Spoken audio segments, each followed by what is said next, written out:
ஹalleluya சகோதரிகளுக்கு சகோதரர்களுக்கு என்னுடைய வாழ்த்துக்கள்.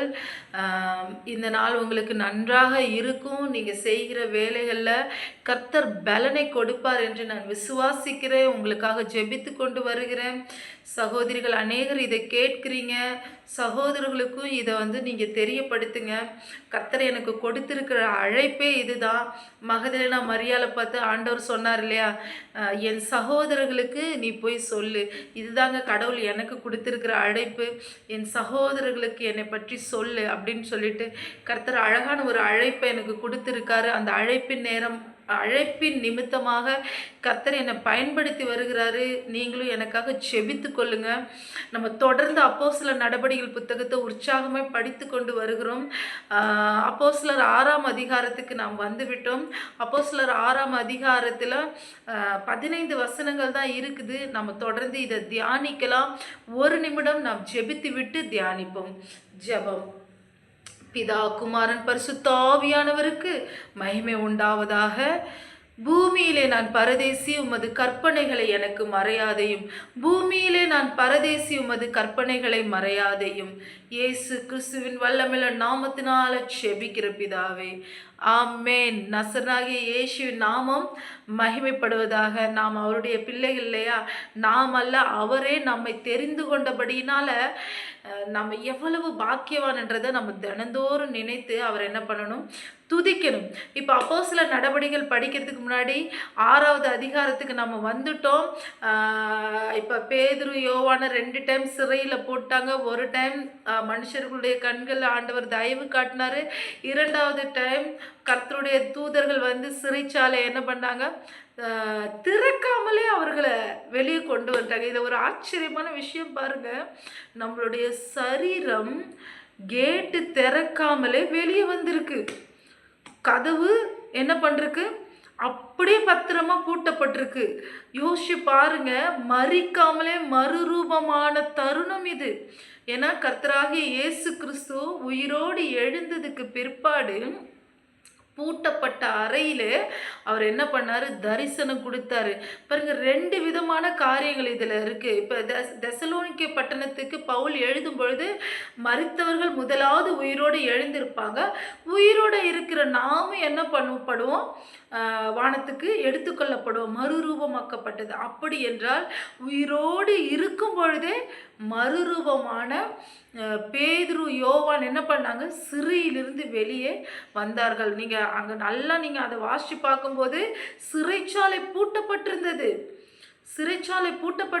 அவர்களை தேவ ஆவியானவர் மறுரூபமாக்கப்பட்ட நிலையில் அவர்களை வெளியே என்ன பண்ணியிருக்காரு? கொண்டு வந்திருக்காது. அப்போ அந்த சூழ்நிலையில் இப்போ இவங்கெல்லாம் பயங்கரமாக ஆண்டவருக்குள்ளே என்ன பண்ணிக்கிட்டு இருக்காங்க? வளர்ந்துக்கிட்டு தேவ வசனத்தை அநேகருக்கு தைரியமாக சொல்லி கொண்டு வராங்க. ஸோ மறுரூபமாக்கப்பட்ட நிலை நமக்கு எப்பொழுது வேணும்? பேதுரு, யாக்கோபு, யோவான் 3 பேரை ஆண்டவர் என்ன பண்ணார்?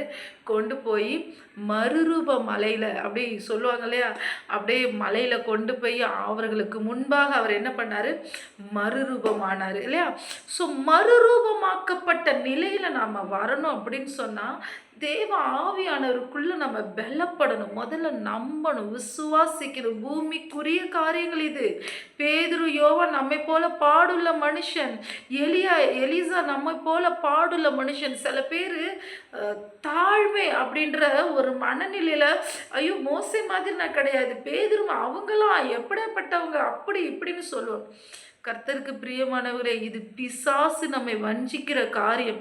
நாமும் அவரை போல உள்ளவர்கள், அந்த மனிதர்களைப் போல தான் நாமும் தெரிந்து கொள்ளப்பட்டவர்கள், நாமும் அழைக்கப்பட்டவர்கள்.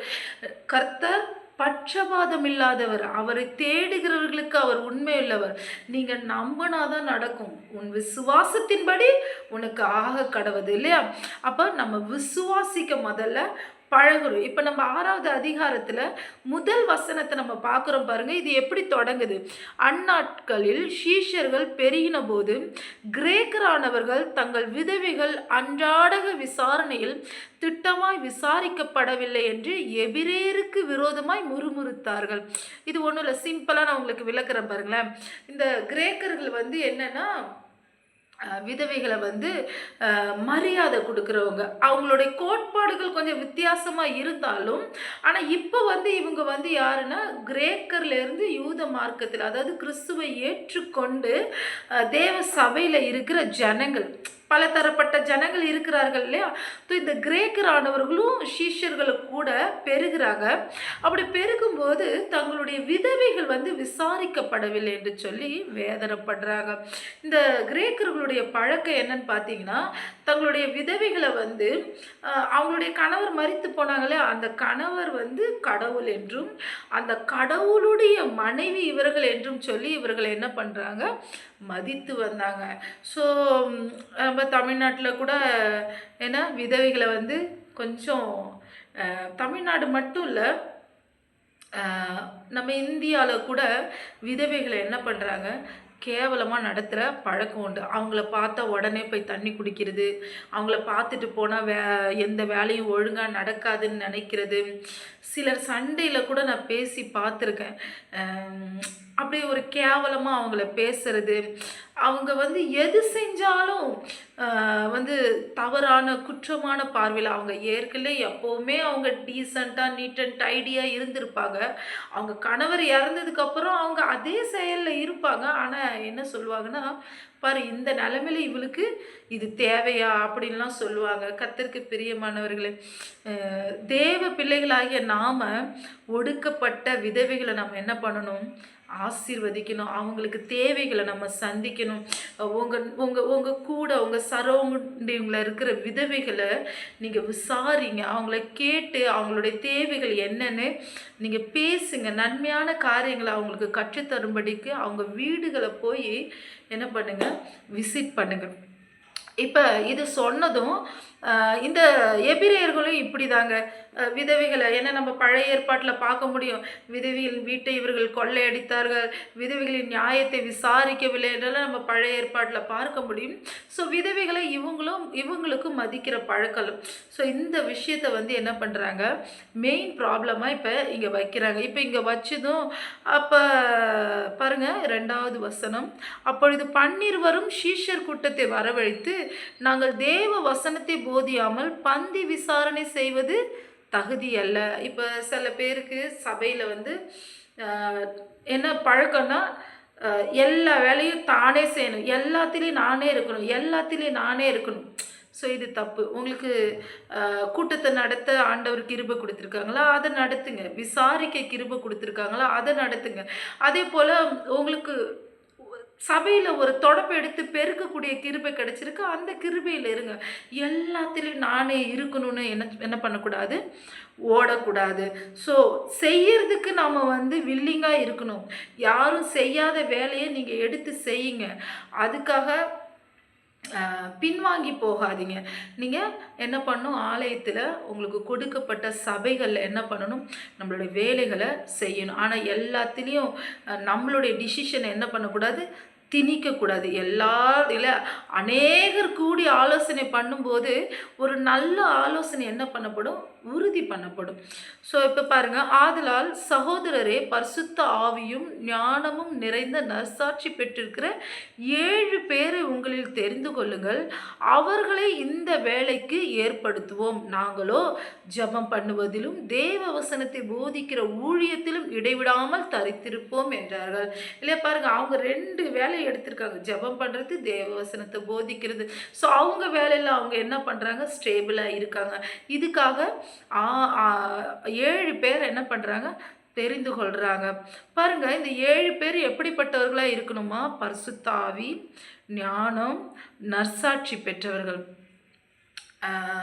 இது அந்த நாட்களில் பாசிபிலிட்டிஸாக இருந்துச்சு. ஸோ இந்த நாட்களில் நான் என்ன சொல்லுவேன்னா, அந்த வேலையில் நீங்கள் வந்துட்டீங்க. ஸோ இந்த காரியத்தில் பூரணப்பட நம்ம என்ன பண்ணணும், முயற்சி பண்ணணும். கடவுள் எனக்கு இந்த ஊழியத்தை, இந்த பந்தி விசாரிப்பு ஊழியத்தை கொடுத்துருக்காரு. இந்த பந்தி விசாரிப்பு ஊழியத்தில் நான் எப்படி இருக்கணும்னா, பரிசுத்த ஆவியை பெற்றவனாக இருக்கணும், ஞானமுள்ளவனாக இருக்கணும், நற்சாட்சி பெற்றவனாக இருக்கணும். சில பேர் பந்தி விசாரிப்பில் நின்றுக்கிட்டு தனக்கு தெரிஞ்சவங்களுக்கு கொஞ்சம் அதிகம், தனக்கு தெரியாதவங்களுக்கு அப்படி நார்மலாக அவங்க இன்னது செய்கிறான்றதே அறியாமல் தான் செஞ்சிட்ருப்பாங்க. ஸோ நம்ம என்ன பண்ணணும், பந்தி விசாரிப்பில் சூழ்நிலையில் இருக்கும் பொழுது தேவ பரிசுத்த ஆவியினால் நிறையப்பட்டவர்களை நம்ம என்ன பண்ணணும், காணப்படணும். ஒருவேளை கர்த்தர் உங்களுக்கு இந்த ஊழியத்தை கொடுத்துருப்பாருன்னா இந்த காரியத்தில் நீங்கள் பூர்ணப்பட என்ன பண்ணணும், முயற்சி செய்யணும். அடுத்தது பாருங்க, இந்த யோசனை சபையார் எல்லாருக்கும் பிரியமாக இருந்தபடினால பரிசுத்த ஆவியினால் நிறைந்த அப்போஸ்தலர்கள் என்ன பண்ணுறாங்க, ஒரு 7 பேரை தெரிந்து கொள்கிறாங்க. அந்த 7 பேர் அப்போஸ்தலர்கள் நடுவில் கொண்டு வந்து அவங்க மேலே கையை வச்சுட்டு ஜெபிக்கிறாங்க. ஸோ பாருங்கள், இதில் யார் இருக்காங்க, பரிசுத்த ஆவியும் விசுவாசமும் பரிசுத்த ஆவியும். 5வது வசனம் வாசிக்கிறேன். விசுவாசமும் பரிசுத்த ஆவியும் நிறைந்தவனாகிய ஸ்தேவானையும் பிலிப்பையும் பிரகோரையும் நிகானோரையும் தீமோனையும் பர்மேனாவையும் யூத மார்க்கத்தமைந்தவனான அந்தியோகியா பட்டணத்தானாகிய நிக்கோலாவையும் தெரிந்து கொண்டு அவர்களை அப்போஸ்தலருக்கு முன்பாக நிறுத்தினார். அவர்கள் ஜெபம் பண்ணி அவர்கள் மேல் கை வைத்தார்கள் இல்லையா. இப்போ 7 பேர், இதில் பிலிப்பு அப்படின்ற ஒரு பேர் வந்திருக்கு. உங்களுக்கு தெரியும், அப்போஸ்தலர்கள் 12 பேரில் பிலிப்புன்ற ஒருத்தர் இருக்காரு. அந்த பிலிப்பு இவர் கிடையாது. ஓகேவா. ஸோ ஏன்னா நீங்கள் பார்த்தீங்கன்னா அப்போஸ்தலர் 2வது வசனத்தில் அப்பொழுது 12 அந்த 12 பேரும் கூடி மீதி வேற 7 சிஷ்யர்கள் என்ன பண்ணுறாங்க, உருவாக்குறாங்க, தெரிந்து கொள்கிறாங்க.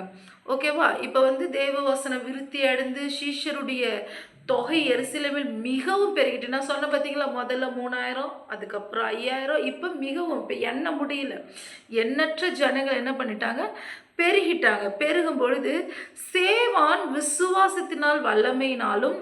விசுவாசத்தினாலும் வல்லமையினாலும் நிறைந்தவனாய் ஜனங்களுக்குள்ளே பெரிய அற்புதங்களையும் அடையாளங்களையும் செய்து பாருங்க. பந்தி விசாரிப்பில் இருந்த அந்த மனிதன் ஆண்டவர் என்ன பண்ணுறாரு, ஸ்பெஷலி கொண்டு வர்றாரு. ஏன்னா அவர் முயற்சி பண்ணியிருப்பார், பரிசுத்த ஆவியினால் நிறைந்து ஞானமாக நற்சாட்சியை பெரும்படிக்கு தன்னுடைய கிரியைகளை என்ன பண்ணியிருப்பார், சேஞ்ச் பண்ணியிருப்பார். உடனே அவர் கை மூலமா பெரிய அற்புதங்களும் அடையாளங்களும் நடக்கிறது.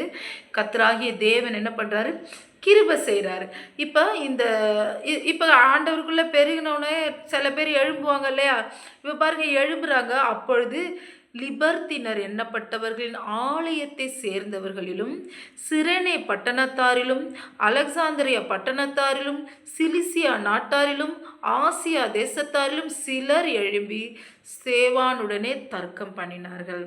இப்போ எப்படி இவங்கெல்லாம் யாருன்னு பார்த்தீங்கன்னா, நல்ல ஒரு ஞானம் உள்ளவங்க, வேத எழுத்துக்களை அறிந்தவங்க.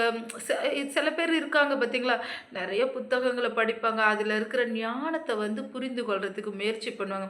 அப்படி இவர்களும் வந்து எப்படின்னா, யூத மார்க்கத்தை சேர்ந்தவங்க, யூத மார்க்கத்தை பிடித்தவங்க, யூத மார்க்கத்தை அறிந்தவங்களா இருந்திருப்பாங்க. ஸோ இவங்க வந்து ஸ்தேவானோட தர்க்கம் பண்ணுறாங்க. எப்பொழுதுமே இந்த அறகுறையாக கற்றுக்கிட்டவங்க என்ன பண்ணுவாங்க, தர்க்கம் பண்ணுவாங்க. நான்லாம் வேதத்தை கற்றுக்கொள்ள ஸ்டார்ட் பண்ணும்போதெல்லாம் ஆர்கியூமெண்ட் தான் பண்ணிக்கிட்டே இருப்பேன்.